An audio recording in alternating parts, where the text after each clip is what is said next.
Hello and a warm welcome to ExtraDirk, the show all about when Dirk, but an extra one midweek.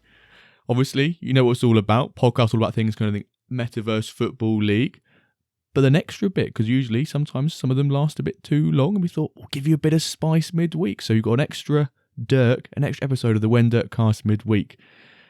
As always, Calvinator and myself, Jimbo, as the hosts.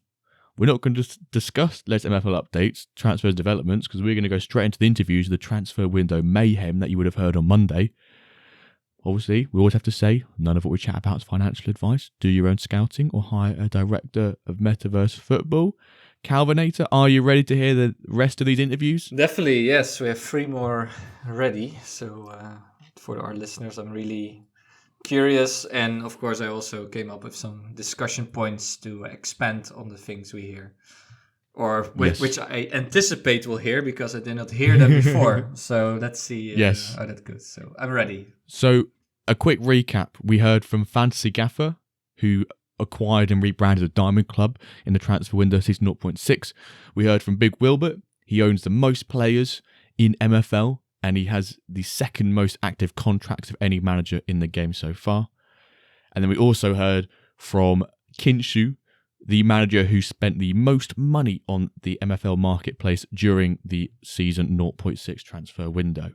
So, a little recap there, just in case you haven't heard of the episode on Monday. If not, we definitely recommend you go give it a listen. And we also get to hear Calvinator do his dev updates. You hear the splash of the week. You know, the big episode was on Monday, but we've got extra Dirk now. So, without further ado, we're going to get into a bit about transactions and transfer activity with the Blender. Let's get it started. So, part of the reason why season 0.6 transfer window has been so great is because we've seen so many transactions between managers. I think this month alone, we reached over in excess of $105,000 being sort of transacted on the marketplace. And I was doing a bit of diving into some of those stats, and I saw there was one manager in particular who had a really high sort of high conviction, we'll say. This manager purchased 190 players or transactions on the marketplace during I think it was the 3 weeks of our transfer window. So I've got with me now the Blender, who was that said person. First of all, were you aware of this achievement that you had in this transfer window? Yeah, no, Jimbo, I hadn't actually any idea that I was tracking high, but it kind of makes sense in hindsight that I might have. Yeah, so 190 players, and to put that into perspective, second place had 59, so you were quite way and well ahead. And I'm sure Calvinator in our marketplace update probably said your name every week, but actually, you know, when you look at the stats like that, it's quite something. So I wanted to have a little chat with you, basically understand sort of like, was that your plan heading into this transfer window, really buying all those players? Or did it just happen? Yeah, it wasn't really my plan. I mean, what had happened was I'd bought a lot of clubs, and my goal was to have all my players playing, even if they were sort of like entry-level players. So I just set them all on auto accept, and I kind of went away for a few days after the trading window opened, and I came back, and all of my players basically, not all, I mean, but like I had like 300-400 players or something like that, and suddenly I only had 50, and I couldn't even like field my clubs anymore. And I was worried about trying to get like managers to sign up for that many contracts, and so I decided I was just gonna go out there and just try to buy some young players that hopefully they could progress with the progression system. I'm really looking forward to that aspect of the gameplay, and even if they're 45, maybe they got good potential, and maybe I can get them to be something more useful and play them in the stone leagues more effectively. But it really ended up that I had a bunch of players, and I hadn't kept up with the fact that so many new clubs came on board, and and then suddenly I was just like, oh no, I'm out of players. So I had to turn around and kind of field for I think I have like 18 clubs. So it was a bit of a surprise. Yeah, so I think Mathurin mentioned, I think between March to now, we had over about 350, 400 individual users coming in. So Right. your answer to that question was it wasn't planned out. It was by chance and almost shock that you thought you're going to have these players for the transfer window, and you came back and was like, wow, I've actually my own players, I've got none of them. And Pretty you had to much. go to the marketplace and grab That's them. right. So and also to fill your clubs as well. So you say that you had 18 clubs? I think it's something like that. Yeah, it's a lot. So your approach to MFL is at the moment, would you say, is getting all those clubs and just fielding as many as you can and trying to increase your MFL point sort of potential each season? Is that sort of your approach and perspective at the moment, or something I else? mean, well, I mean that's definitely part of it. Like, I know I'm not going to win in any leagues where it's like Diamond League. I don't have that kind of like team setup. Yeah, But I was finding a lot of clubs were going at a pretty low rate, and I just started collecting clubs when they're going, and sort of like people were selling. I just kept amassing them, and I decided that like part of it would be like if you go into some of these leagues, not all leagues give points for just showing up, but I think like one or two give participation trophies basically where you get points just for being there. yeah, So I figured I could get my points through that, but then also I really want to see what happens with the player progression and see if yeah, I can like, maybe if I figured if I don't know how the player progression is going to pan out, but if it's something where it's like, oh yeah, 1 in 100 of these people who are more common could be excellent players if picked up. I want to be in a position where I have odds to do that. yeah. So you're trying to, yeah.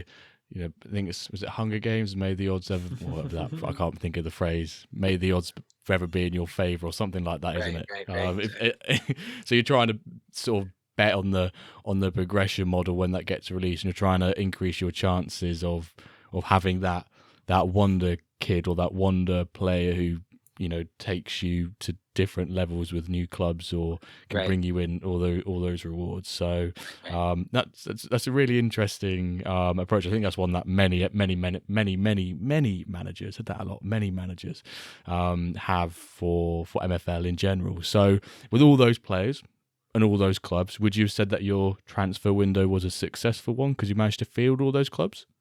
Yeah, I mean, I thought it was pretty successful for what I was trying to achieve. Like I didn't really run into any glitches. There were a lot of players in my price points. I bought a mostly lower price point players, but I did buy a few higher price point players, and I felt like I got good value. And I was targeting younger players, and I was able to find them and fill out my rosters pretty well. So for me, I thought it was a success. I didn't really have any issues. I think in the 100, would you say I had 109 transactions? I think I got one transaction that paused, and I sent it again, and it went right through. So Awesome. highly So successful. highly successful. That's a good answer. So for season 0.6, obviously you're already starting and well underway. What are your expectations for this season? Silverware, just trying to be competitive. What's the expectation? For me, it's I don't think I'm going to end up with too many trophies with my teams because all my players got farmed out. So I, I'm hopeful that my players that got picked up on other teams have great seasons and I get points through that. But for me, it's more just about like let me see what happens, see if I can get some of that participation trophy stuff going on, and then I'm just going to keep reading the releases for how the player progression goes, and hopefully I can continue to just enjoy the game. Yeah, great answer. And then finally, obviously, this transfer window, you had 190 transactions. Are we going to see that again in season 0.7 transfer window, or was it just a one-off? I, I think it depends. I signed most of my players to permanent contracts, and so I guess if there's a bulk disable permanent contract kind of thing, I might put them on the market and try again. Because for me, like if people are able to get players to fill their rosters, there's going to be more teams in the league, and it's just going to make it more fun for everybody. You know, it's Yeah. it's more fun to get eighth place out of 12 than eighth place out of eight. you know, Oh, for sure. Yeah, it's not quite the no one wants to come last, but if you right, if you're not last, it's a success. It's a success. right, But yeah, I think ultimately, as long as everyone's having fun, which is the main exactly. thing, you're having fun and enjoying yourself, then I think MFL are being successful there. So, Yeah. um, just want to say a massive thank you for this little interview for the podcast just now, and I wish you all the best for season 0.6. Thanks, Jimbo. The man with the most transactions for Blender, he was even shocked himself that he was the title holder for 190. That is a lot of transactions. I think if you do that by 3 weeks, just a bit of quick maths there, about 65 players a week or so. It's a lot of players. That's nuts. But quite a funny story that. Well, I kind of fell victim to, well, not in the same way, but like this crazy transfer market that everyone went just like bonkers and started signing everything on auto accept, right? Even my legendary mistake there, but also just like he had the same. He just didn't realize all on auto accept, all of those new users, amazing number, like 300 new guys started signing like crazy, and suddenly he had no guys anymore to field in his own clubs. And then I think he's just in bulk bought like loads of comments. I think that's the main number. And he's hoping for that progression piece when it comes out, and he's almost banking on the sort of you got your little dilemma here about quantity or quality, and it sounds like very much he's gone down the quantity route here. I think it sounds, first of all, is because he's got 18 clubs, which he may have purchased a few. There was a number of people who actually purchased 4 clubs, but our next interview purchased 5. That's why I got him on the pod. But even if he purchased 4, he would have originally been on 12. And you need that quantity to fulfill that bunch of those clubs. But it's interesting to hear his approach to that and his shock, which I found was quite funny. And he just wants to have fun. Most of all, but he doesn't want to be last. That's his main concern. Just doesn't want to be last. Interesting strategy. So you have like Make Think is the same, right? So him and Make Think, I guess they have this common farming approach. Just tons of clubs, let everyone play. Have all of those. Yeah, maybe not most promising, but there must be a couple who have this max potential in there for sure. If you have this max like plus 15, right?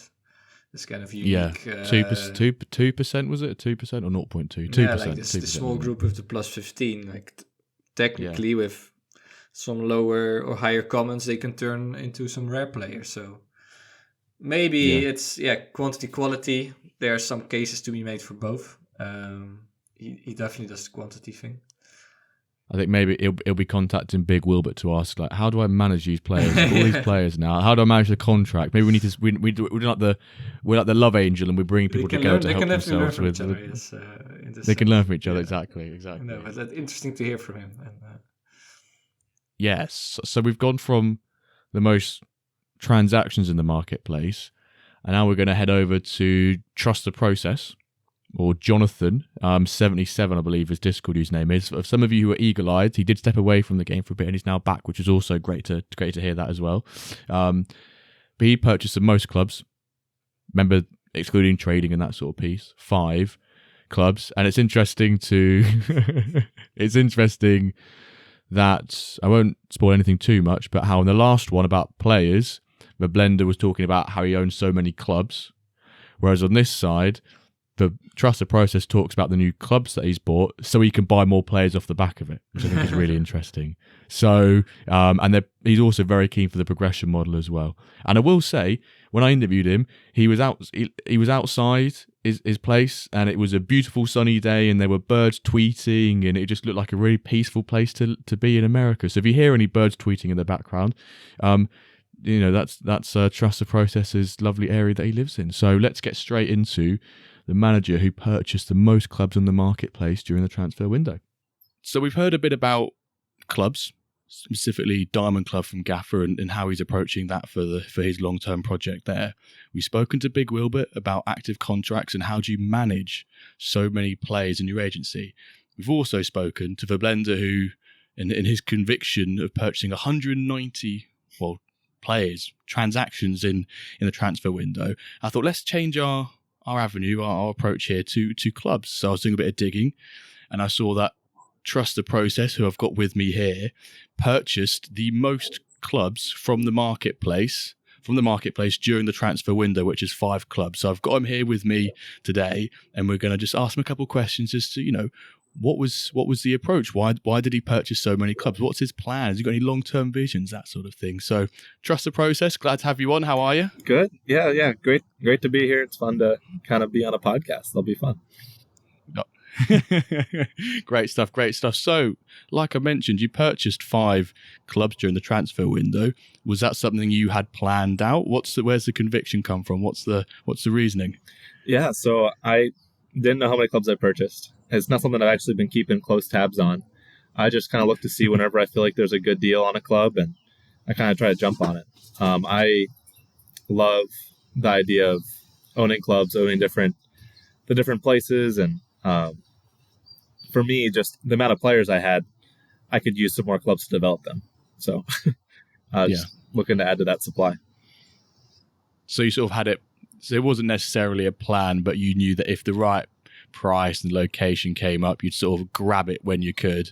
And then did you already have the players ready available, or did you also have to go through a bit of player purchasing as well? I did buy a good amount of players. So where my player pool is at is kind of why I decided to get the clubs that I have.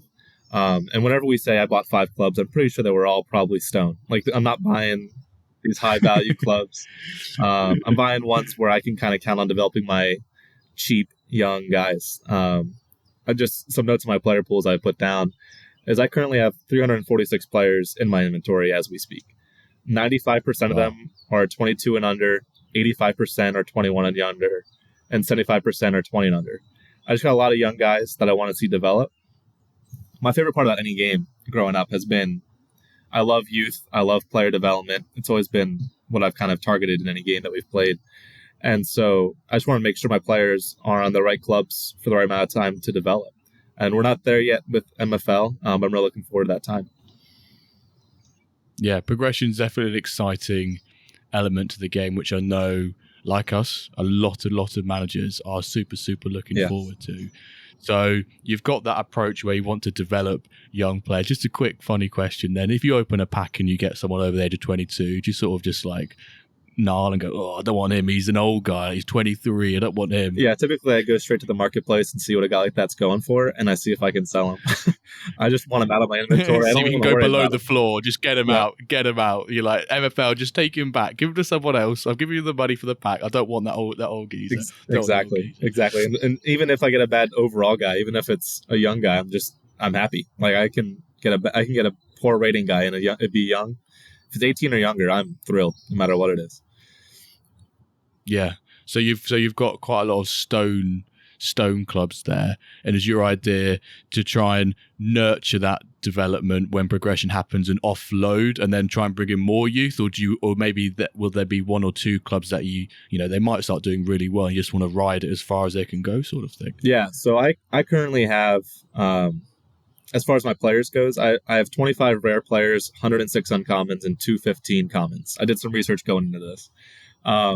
Good man. And of my clubs, I have 1 silver club, 3 bronze, 6 iron, and 9 stones. Kind of hoping that proportionally aligns with the players that I have to hopefully put the players in the right division. Hopefully that they develop well. Yeah.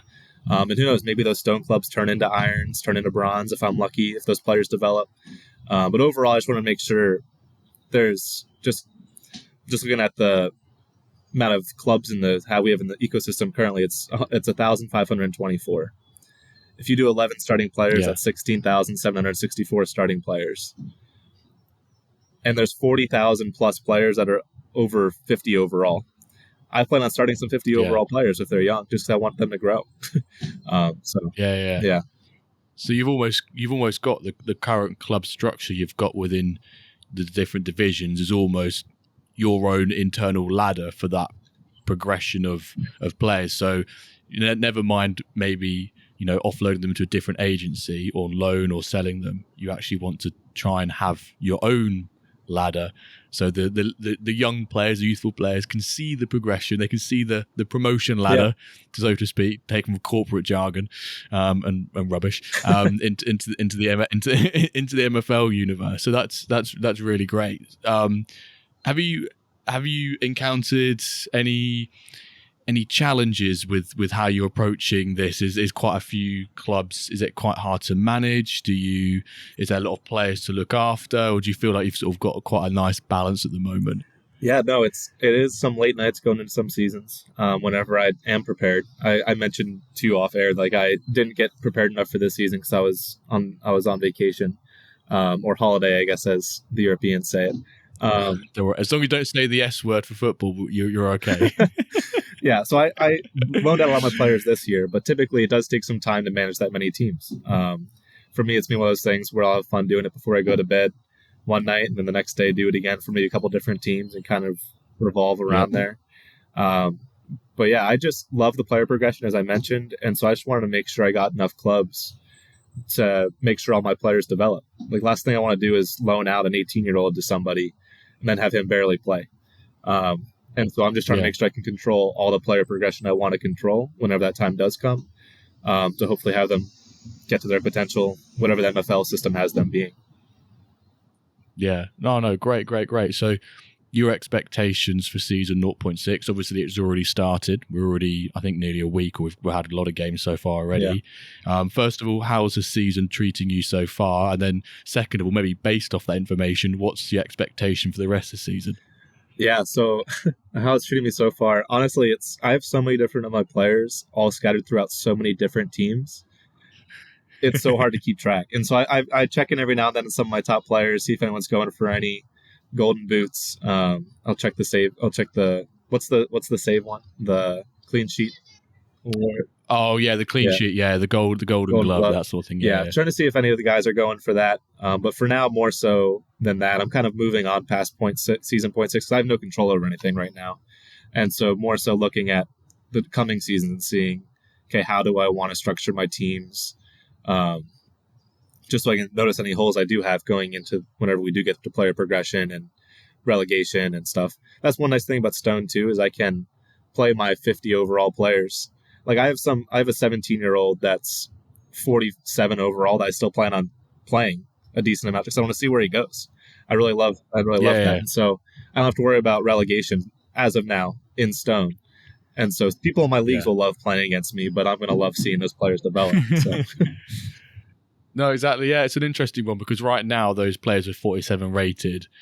For many managers, just seen as dead weight or paperweight. They've got no real use case. But actually, you're willing here to commit and almost, I guess, gamble on and willing to take that risk and seeing what that progression of that player looks like. Because if that player has the potential and you train him and you play him correctly, then you're going to have the satisfaction of seeing this player rise through the ranks, which I think is what a lot of us want to see. Everyone wants to have a young player and see them rise through the ranks, right? Yeah, even if he gets to only be like a 60 overall, that's probably his highest echelon based on what we've seen or what we've heard so far. Yeah, it'll just be cool to see him get to that point. And all the while, like, I'm collecting rewards off of him in Stone League, which probably won't be very much, but I spent $1 on the player and maybe 65 on the Stone team, the Stone club.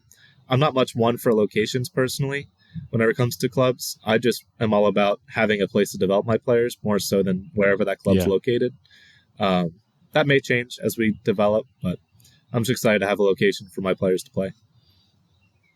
Awesome. And then the final thing I just want to get from you, in terms of your approach to MFL with all these youth players and those different aspects, have you got any tips or just a single piece of advice? Maybe anyone wants to follow the same path that you've done, or are there any challenges that they might, barriers they may encounter, and you've got some ways that they can get around that and help them? Yeah. Honestly, my tips have kind of gone out the window with the recent increases in common prices.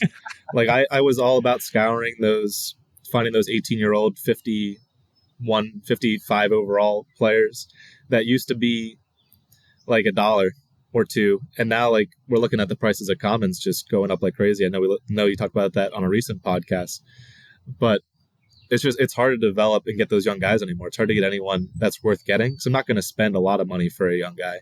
I'm all about trying to spend $2, $3, $4 depending on where the overall is. So the tips I did have are kind of hard right now. Maybe wait for the market to drop again. I don't know if it will. Yeah. But yeah, overall, it's hard to kind of give solid advice without knowing how player development's going to go.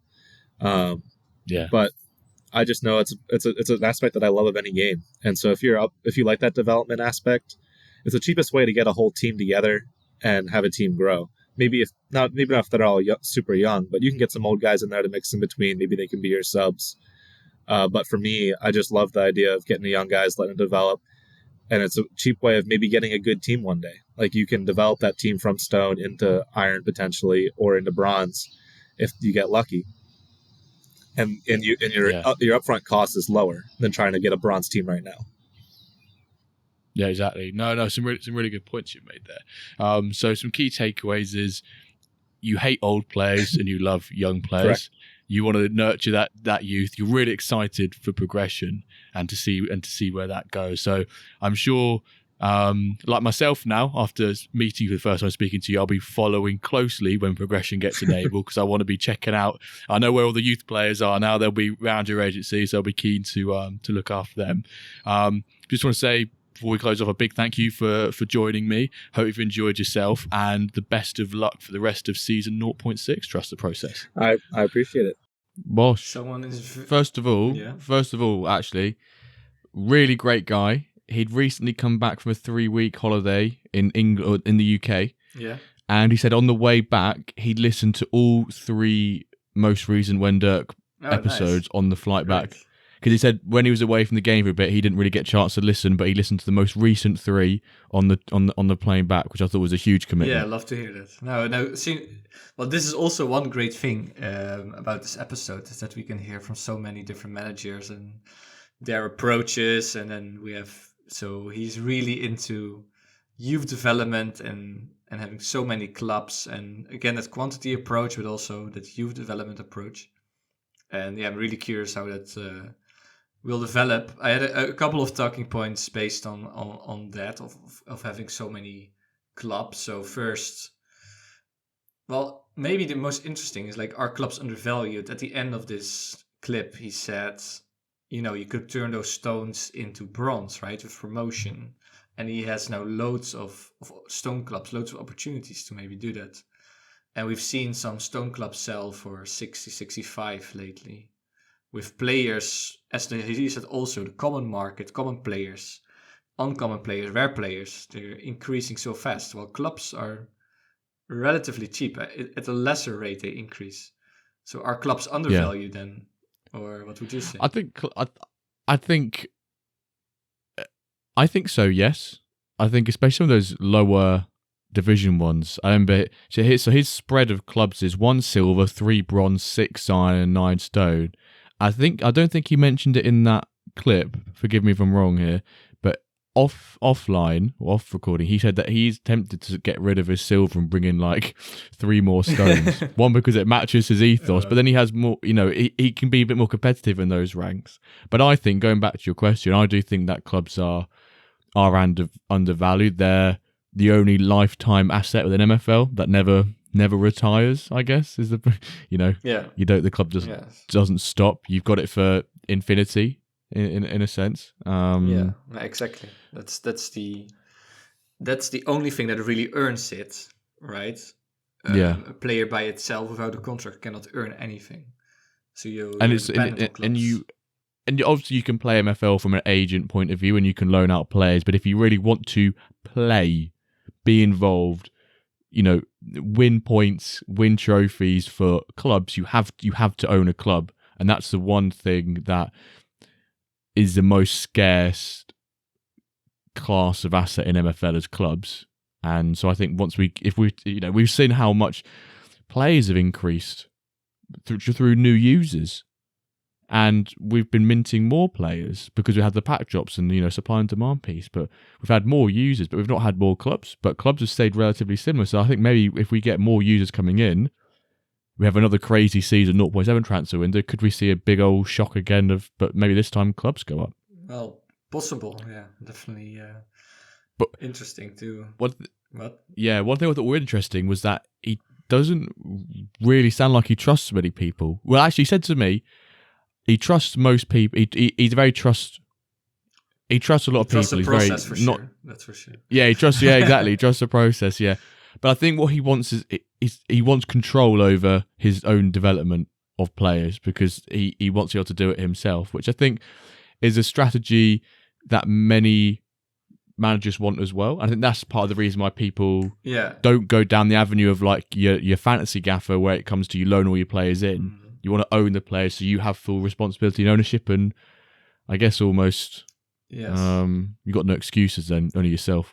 No, I think that is the most, it's also usually my approach. I rather have all my own guys in all my own club, like fully owning it. I guess for most clubs, also in FM, right, you don't want to play with too many loanies sometimes. You just want to keep your core together. So I guess that's the most intuitive approach that most people have, like you own your club and you own all your players.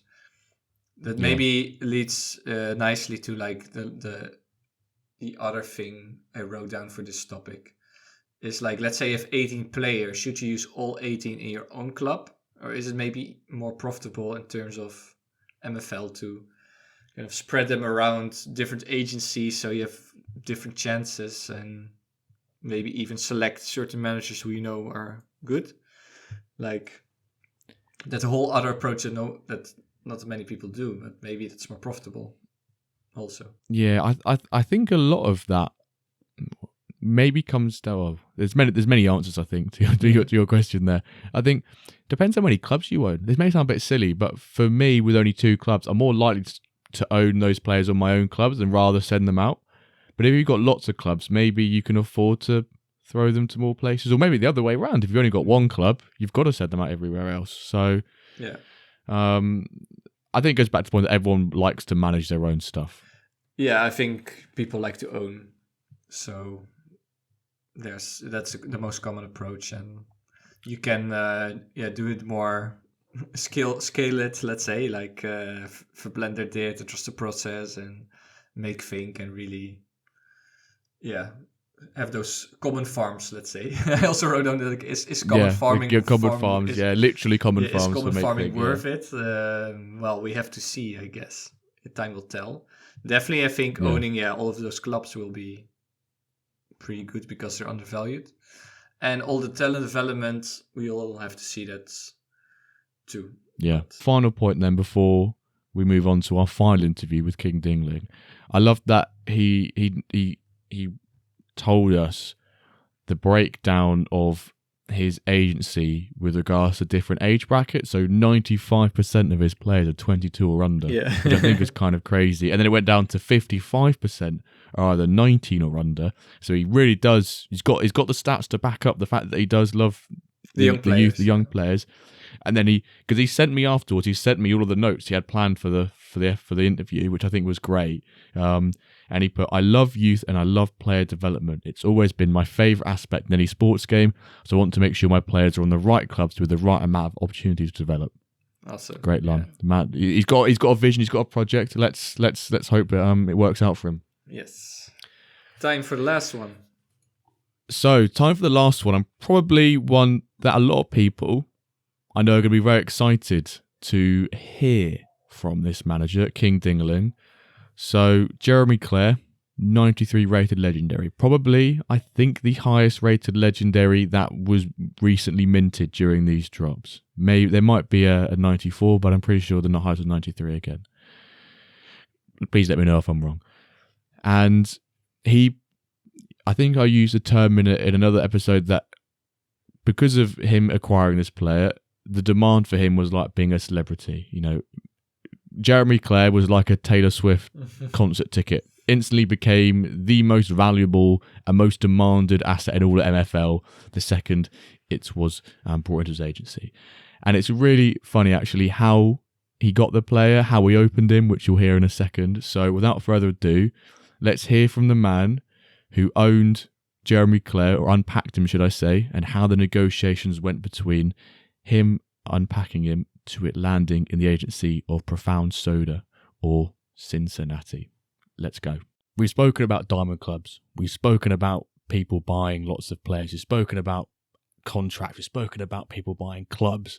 But a massive part of season 0.6 transfer window was drops. And I've got on the call on the podcast with us right now, King Dingaling, and he managed to grab hold of Jeremy Clare, one of the highest rated players he could have got from the drops. Basically, I think made himself a celebrity within purchasing, or not purchasing, within getting this player. 93 rated left mid, 20 years old, just one of the best talents really in the whole MFL ecosystem. So I've got him on here. I want to have a little chat about how this all came about, because if I'm right, was this a kickoff pack you got this player in? Yeah, absolutely. It was a kickoff pack. Like I alluded to in the Discord, it was just, I've been in almost every drop, I think, except one. So Yeah. this one was obviously the busiest drop, and I went rare. I bypassed the legendary. There's only 4 after the whitelist, so I was like, not even chancing it. Went rare. Locked out. Went standard, locked out. I was like, well, that's it, boys. Kickoff was never in my plans because Yeah. I've opened a couple of obviously the new user packs, or seen my friends that I've gotten in the game open the new users. I was like, there's no point with where I'm at with my clubs opening that. So I bought one out of spite. Yeah. So just because it was available and I was so mad, I was like, whatever, I'll just buy it. And I didn't open it right then. I was still at work. It had to be, I don't know, 3 or 4 hours later. So Yeah. it was just simmering. He was baking in there, I guess, waiting for it. So it was absolutely wild, absolute monster of a hit. So when you did you open it on your phone or on like a laptop or? Yeah, so so that's another thing we were talking about in the Discord chat. I think it was Fryman. He's talking about where his magical hits happen on top of the toilet. was that Sitting on the this one as throne. well? Sit on the throne, really? I kid you not. Yeah, I was like, I got home, do my routine, see my kids, went to the bathroom. Like, oh yeah, I bought a stupid pack earlier. Let me sit here in my zone of silence and open it. And sure enough, first one opened, it was just a common, and then like you said, I did it on my phone, so I can't really do that whole peek where you can see Yeah, the colors. that was my Well, question. Did you get a preview of the color? You just clicked it and then you were like, no, holy crap. no, just the outline of the player came out, and then all of a sudden it turned purple. I was like, what? What's Yeah. going on here? And then the 93 popped up. I was like, holy, bleep, whatever. Yeah. Wow. So basically what you're trying to say is a little conspiracy theory. It may or may not be better, or better probability of getting good players in packs if you do a poo pack. If you open your player whilst doing a dump, basically. That's what you're trying to Yeah, say. you guys doing win refresh or hashtag refresh, hashtag wait. I mean, hashtag poopack. You want the Hashtag monster. And it wasn't even a hashtag refresh or wait for you. It was just hashtag try and get a pack before all them bloody go out of stock. Yeah, You the just tried your leftovers. best. Hashtag leftovers. So you've packed Claire. You have soiled yourself because you're on the toilet. You're shocked and you're like, probably adrenaline's going through your body.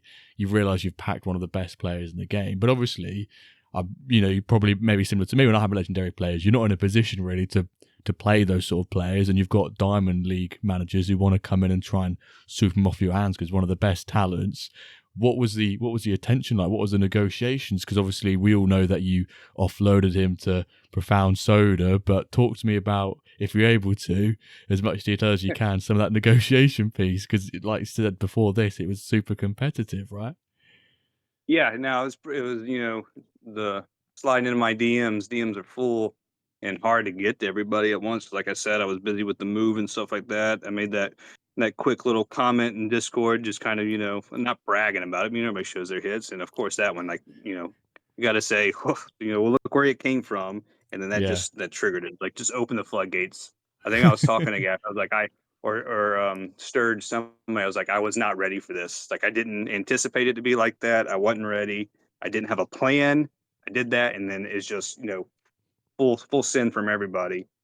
So then like throughout the negotiations, like because like I wasn't trying to play anybody against anybody. I was just in absolute no rush. Like I'm not a flipper. I'm not trying to turn something right away. Like, I get this monster pool. Let me see what I can get for him right away. Like there Yeah. was a extreme serious thought of keeping him, even if I knew that it was gonna be a decent return. I didn't think it was gonna be that type of return, Yeah. but it was gonna be a decent enough. But I almost, because I'm so invested into like the MFL atmosphere, ecosystem, lifestyle, whatever you want to call it, like keeping him and loaning him out, and like being the first person to say, oh yeah, I've got this monster and I'm solely his agent and I just am invested in his career. But then the negotiations just got to a point where I was like, that's cool and all, but it doesn't make sense, with these kinds of offers. Yeah, so Because So it was almost like you didn't expect all that attention, or almost like you became Taylor Swift for a day and you were just walking down the streets of like LA or something. You just got people like left, right, and centre trying to have a chat with you, trying to get hold of something you've got. Yeah, pretty much. It kept having to be like, hang on, like, sorry, I got to go do this. Hang on, I'll get back to you when I can. Hang on, sorry. Because I didn't list them for sale. It's like the last legendary I had, I put on the marketplace. And so you start to get DMs, hey, let's talk about something. But this was just, hey, I want him, without whatever it takes. It became in between, it was pretty cool because it was obviously the who's who of diamond and platinum all talking to me, and I appreciated and respected and really enjoyed having one-on-one conversations with a lot of them, even not even about the trade, and kind of veer off and we'd come back, all right, now what about Claire? That was Yeah, really cool and I really enjoyed that. But like I said, I was slow rolling it, just trying to, with the offers getting to what they were, figuring out, all right, now I have to really think what's best for me in MFL and my teams, my clubs, my agency. I almost need to have a 5-year plan or draw out a chart or something. It's like, well, if I go this route, because there's offers that had platinum clubs in them, gold clubs, yeah, full teams, full quality teams, um, cash offers, obviously the mix of player offers, an invitation to an exclusive group, I should say, um, lifetime contracts, like it's yeah, just all kinds of, from all over. It's like you have to wrap your hand around, what does each of these lead me towards, or how does it set me up the best, or what's just the most interesting to do. And so it might have seemed like I was trying to play it, but I was never like, oh yeah, I got this. What can you do? Oh, I got this. What can you do? Like if somebody asked me where the offer was at, I'd tell them because I'm going to be honest about it, right? yeah, And so just having to be so busy with my move and then having all these different offers, because I was taking so long kind of moving through it, they were organically fitting themselves up. You know what I mean? yeah, yeah. So like a byproduct of the fact that you were busy was that Yeah. the competition just grew and grew and grew, and you were actually getting better offers as a result of it. Yeah, 100%. It was never like, oh, no, that's not going to work for me. Oh, that's not enough. It was like, all right, I appreciate you. Let me think about it. And then as I took the time to do the stuff I need to do and then think about that, there was already another offer that was, depending on the context, technically already better. So you're like, well, now I got to figure this one out. And then organically, all the offers were doing that themselves. It was never like, need more. Yeah. So it's kind of So crazy how it was a offline bidding war, you know what I mean? That nobody really knew, unless they were talking to each other, knew what was going on. It's not like it was visible, like, oh, next bid. yeah. Okay, sick. So then you were there at many points throughout this whole process where you were really thinking about going for one offer, then suddenly it would change, or where was the offer from Profound Soda always in the back of your mind, sort of like that's the route it was going to go down, or was there lots of bumps on the road? Basically, I'm trying to get at. I wouldn't say there were like bumps in the road. It got to one point where it kind of seemed like, all right, this is where everybody's max is going to be. And they started to even out in offers. So it was trying to figure out, all right, which one makes the most sense for me. If I take this platinum club, will I survive platinum whenever promotion relegation comes along? Is that worth it? Or this Yeah, one, does this make sense? Or this one, like I have a lot of similar caliber players. Am I just choking them out? What's the best way? So they kind of were pretty similar, and it was already higher than I ever expected Claire to go based on past history. And then yeah, yeah, Soda just came in. It's like, hey, tonight only this. I was like, oh, well, I mean, one, I can't say no to that. There's no way. And so give me a second. And he's like, almost made it a ticking offer on it. And so it was like, yeah, we'll figure it out. You know the details of it, but yeah, we'll go for it because it jumped quick, and I just absolutely could yeah. not say no. I would think I was an idiot if I said no.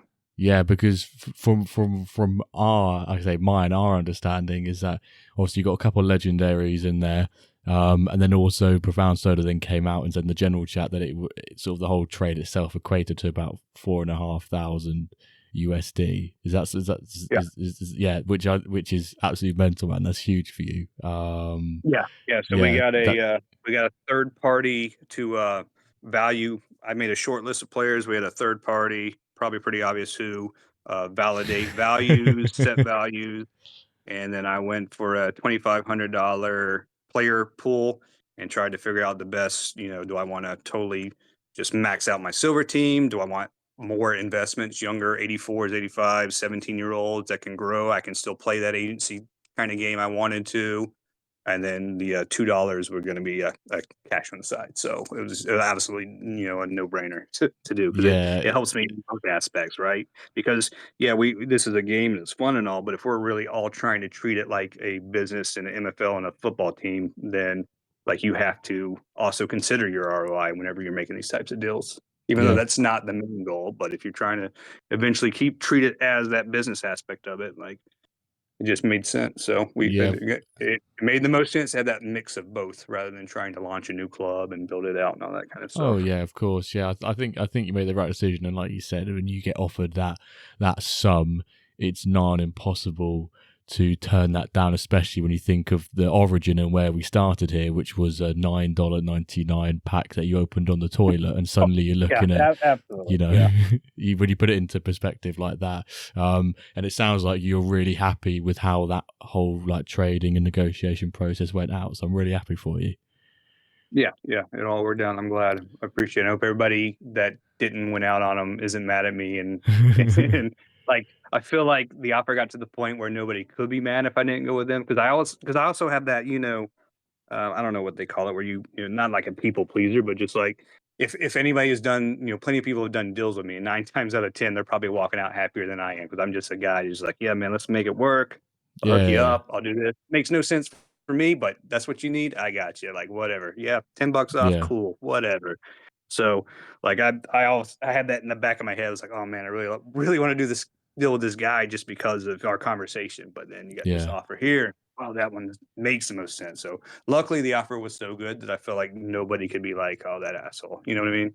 Yeah, He no, didn't pick that's me. Why? yeah, a really like sort of like selfless approach to like negotiating and trading. It's almost like you've scratched everyone else's backs over the years with trading and how they've maybe come away a little bit better off. But then MFL's gone, yeah, I'll scratch your back, King Dingaling. We'll give you a 93 rated player. So would you say maybe, The karma aspect, right? so would you say maybe a top tip to people if they grab themselves a legendary, even if you're not expecting it, is to have a plan to do just in case you do get one? Because I think from the start there you were like, didn't expect it. I could have had a plan, but it would have went out the window because you didn't expect what was going to happen afterwards. Yeah, I think so, but it's also tough. It's tough to really plan ahead because it depends on the quality of the legendary and like what you just need to think what's going to benefit you. Like if you're just trying to flip, then yeah, just get the highest cash offer you can, get it done, bing bang boom. But like most of the time, the people that are after the legendaries have such large agencies, they could really help whatever Yeah, level you're at currently, right? Like, and I yeah, think that should be your main goal if you're playing the game and you're trying to build out your best team. You're in it for a reason, unless you're just doing pack flips. But if you're in it for a reason, just figure up, what's going to help me the best succeed long term and make sense for both of us. He gets the guy he really needs, and hey, my team's better. I'm never going to meet him again in Diamond. You know what I mean? well, you never know. You never know. You never know. Well, you never know. You never know. Well, mate. Well, King.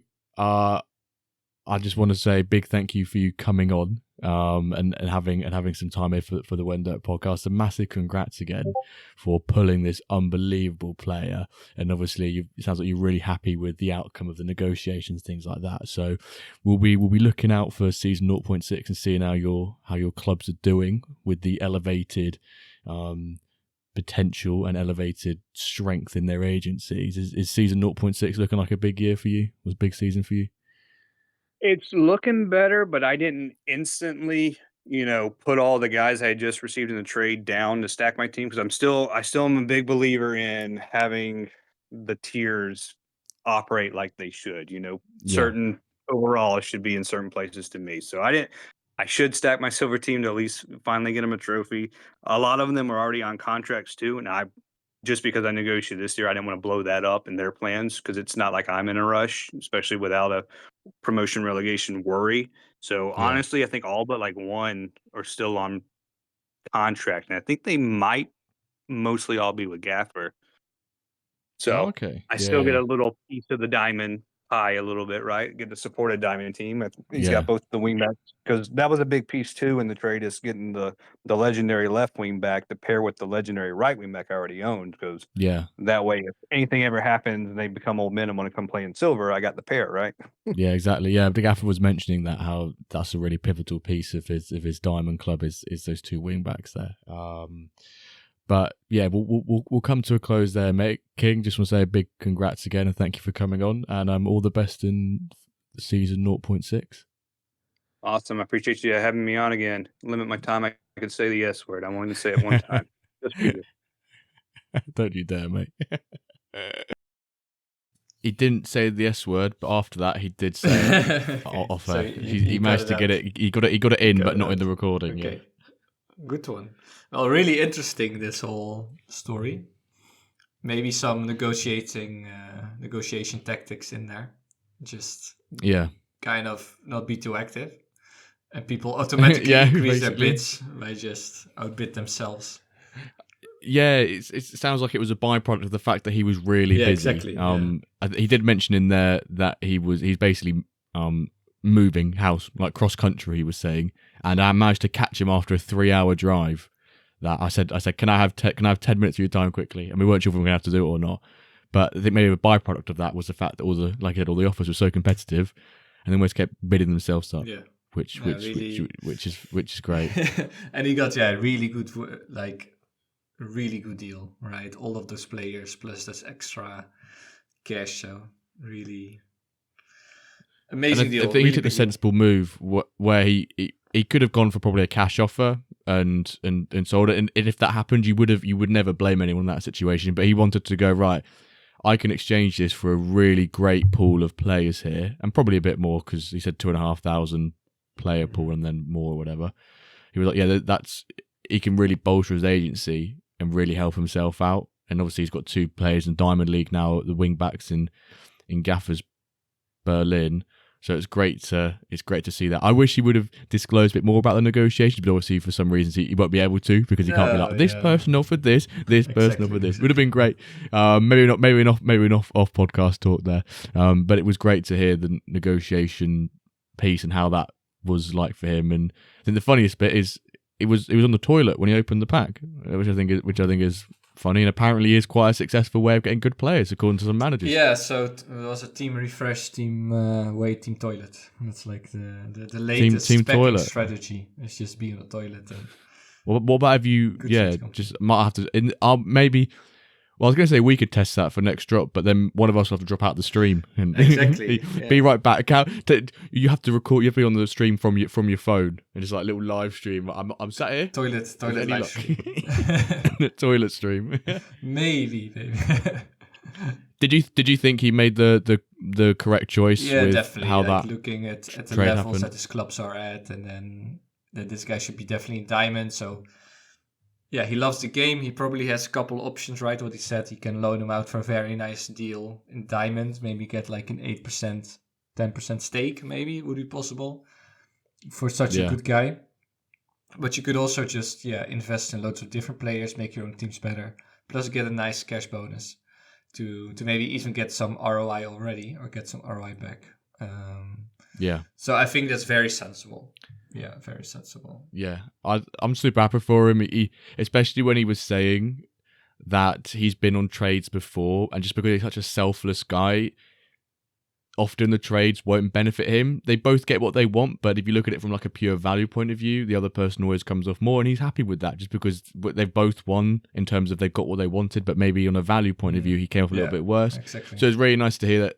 I think I used the phrase in there, like, you scratch everyone else's back and NFL scratched yours just by chance, And I think it's really nice that it could happen to a nicer guy, I think. Our old hashtag there. But we talked about it before, right? If Dio had such a massive trade where he gave up quite a lot for one big quality impulse. Same here, so fair enough.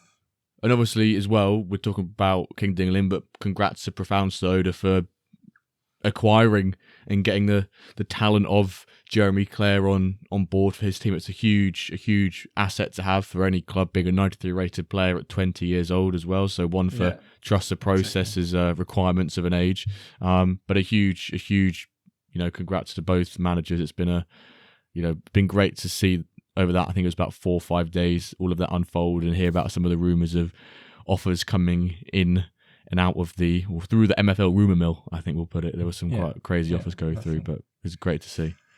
Yes. Well, I think we already have a hashtag. I was going to go hashtag poo pack. Yeah, exactly, because you were talking about it right in the clip. And I think that's a great one to go as well. A bit of humour. If you don't know the context, it's probably going to be a bit weird where everyone's just putting hashtag poo pack in the general chat. But if you have got this far on this ExtraDirk, to prove you've been listening, hashtag poo pack in the chat or on Twitter as well. You got anything else you want to mention off before we wrap up, Calva? No, I think, amazing. Shout out to you for doing this bit of extra work. So thanks a lot. I think it's work. I think it was quite. I was quite nervous. I wasn't sure how it was going to work out, but I think hopefully all the viewers will appreciate. I think it was quite nice just sort of sitting here and listening to it all pan out, and I think it was really nice to. Maybe people can give some feedback if they would like to do us to do such a thing. Another time. Yeah, I think it'd be really nice in the future to have more managers on and have like little 5-10 minute snippets, and they can come on and we can have a topic and we can get more people on. Yeah.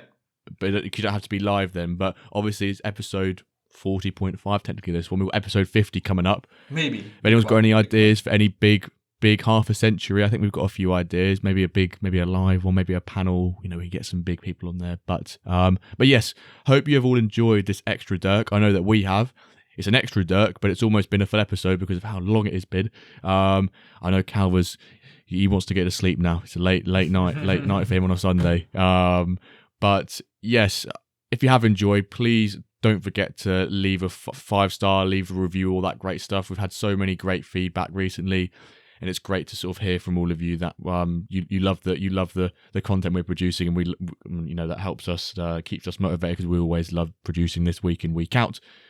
But hashtag poo pack, don't forget the hashtag. Maybe you could do it in emojis as well. Hashtag and then a poo and then a gift. Hashtag poo pack. But thank you all so very much for listening, and we'll see you, well, not this time next week. See you on Monday for episode 41 of the When Dirt Cast. Thank you very much for listening.